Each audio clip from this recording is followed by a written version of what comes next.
التليفون كذا بالله عليك. يا ويلي نايا يا الدبه. نايا لفي لفي لفي بلا بالله عليك. زعرنة.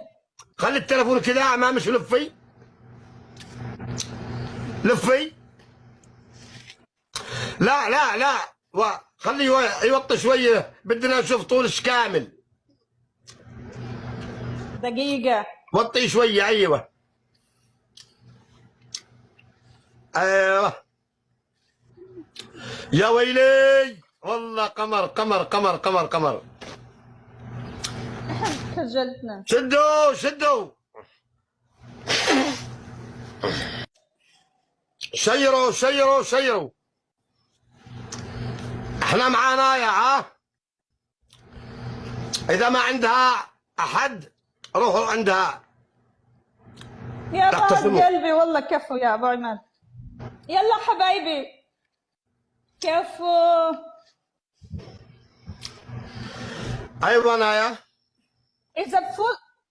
يا السلام عليكم يا متابعين. طبعا اليوم بنتكلم على ابو عماد. كثير من المتابعين طلبوا مني اطلع انتقده. طبعا ابو عماد هذا اليوم بنجيب لكم حقيقته.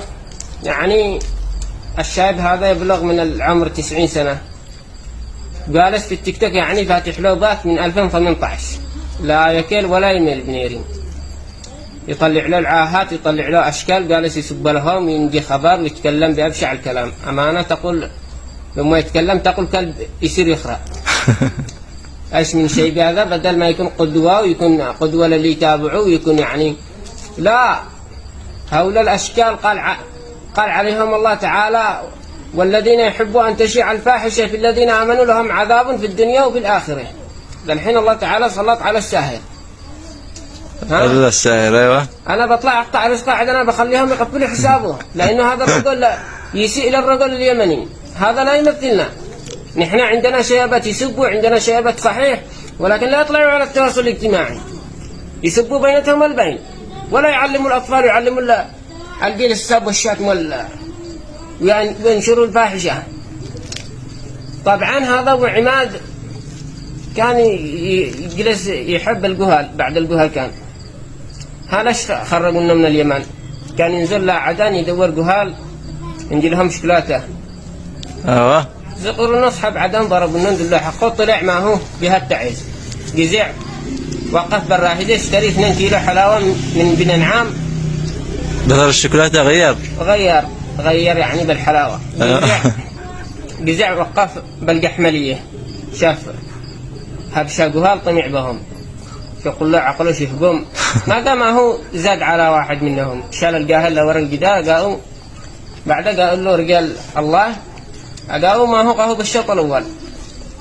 وانا كنت ضابط ب 2006 طبعا الكلام هذا، كنت ضابط هناك في القحمليه، وبعدين دنوا رجال الله لعندي، قال رجال العراق تقول حاروتي خرج من الفرن حامير طيب اسقر القلم اللي وقعوه وتغاز ابو عماد، وجلست معلقه في الجدار يومين. ذاك ساهر. ما قال ابو عماد لعندي. لا تقول له. طبعا قال عندي يعني تحببنا بالرجل هذا، تقول لي خرج زوجي حرام عليك. قلت له زوجي بحقها زوجي. طبعا هذا الشيء المعتوه، بدل ما يسقر له مسبحه ويسقر له كتاب ربي، جالس بنيري يسقر له كل يوم ويقرع حبه خمر، كل يوم يسقر له قاهل بدل ما يسقر المسبحه.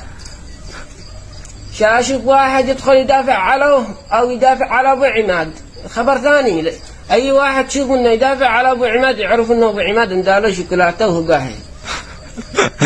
هذه الاشكال. في ناس يتابعوا يضحكوا وقالوا ابو عماد مضحك. ايش من مضحك؟ تضحكوا على اتفه الاشياء، اقسم بالله ما يضحك.